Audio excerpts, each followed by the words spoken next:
on a very different wavelength, where highways were the priority and we were building SEZs and power projects. Today, as we stand, we are initiating these cooperations in a completely different communication domain, which is that of telecommunications. And I think this digital connectivity is something which is transformational, and where Pakistan stands right now is at a point where we're taking off now. And I think the kind of opportunity that brings for our international partners is massive. So all these MOUs and agreements that we're doing are essentially, we want to make sure that these are adding value to both parties.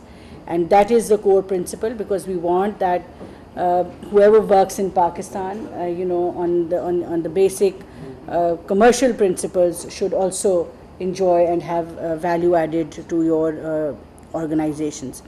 This particular MOU with CP Sunshine today essentially is extremely also important, because we're working on building our digital public infrastructure today.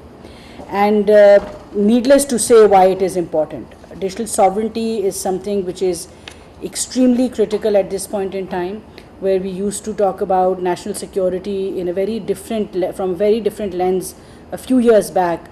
Today, from our everyday life to our citizen services, to our governance, to our economy, and all the way to national security, we are looking at everything from a technology lens.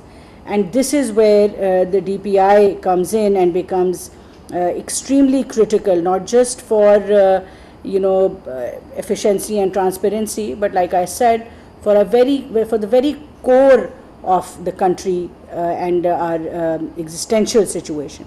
And we're very serious about it. Last year we launched the Pakistan Digital Nation Pakistan Act. It's a legislation that allows for Pakistan to build its national master plan around digital transformation, and that's what we're doing. It has three elements to it: digital government, digital society, and digital economy. We're very aggressively pursuing this. This year we will be launching our national data exchange layer.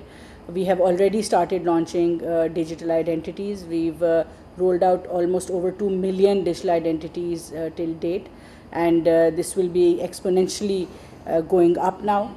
And the idea is to make the data interoperable, whether it is the government or the private sector, because in today's day and age, data is what is essentially the largest asset that the countries have.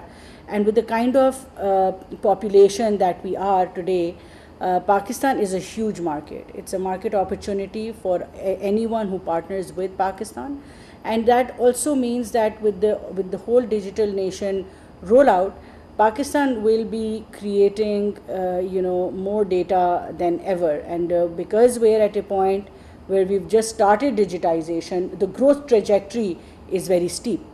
And that also directly translates into any business today, looking forward to the operationalization of this MOU, but setting up digital connectivity, ensuring that we have investing in data centers in Pakistan, and especially working on, and what is also the mandate of the National Telecom, is to ensure that the digital sovereignty, especially of our critical data, the digital security of our systems, is ensured. And by working with NTC, I think you will be contributing to something which is a national duty that the National Telecom essentially does for the country.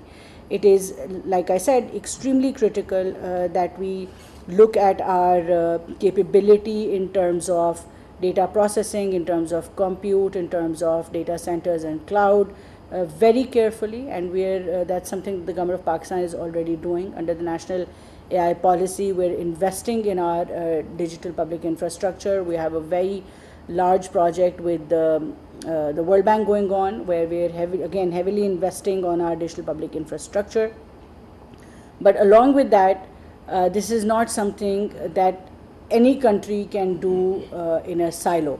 countries like us. So these partnerships and international partnerships are the core foundation of any such development that happens moving forward, and it's wonderful to see that you're ready to commit to over $100 million of investment in Pakistan in this particular domain. And moving forward, I look forward to the fact that this MOU, like the Honorable Prime Minister always says, will be converted into an agreement, and we will actually see it being executed on ground, because that is what the real deal is. So next time we meet, I would want to see you signing an agreement and starting to work on ground. And these collaborations mean everything to us, and we're very grateful to both the parties for making this possible. And I wish both of you the very best of luck. Thank you. Thank you very much.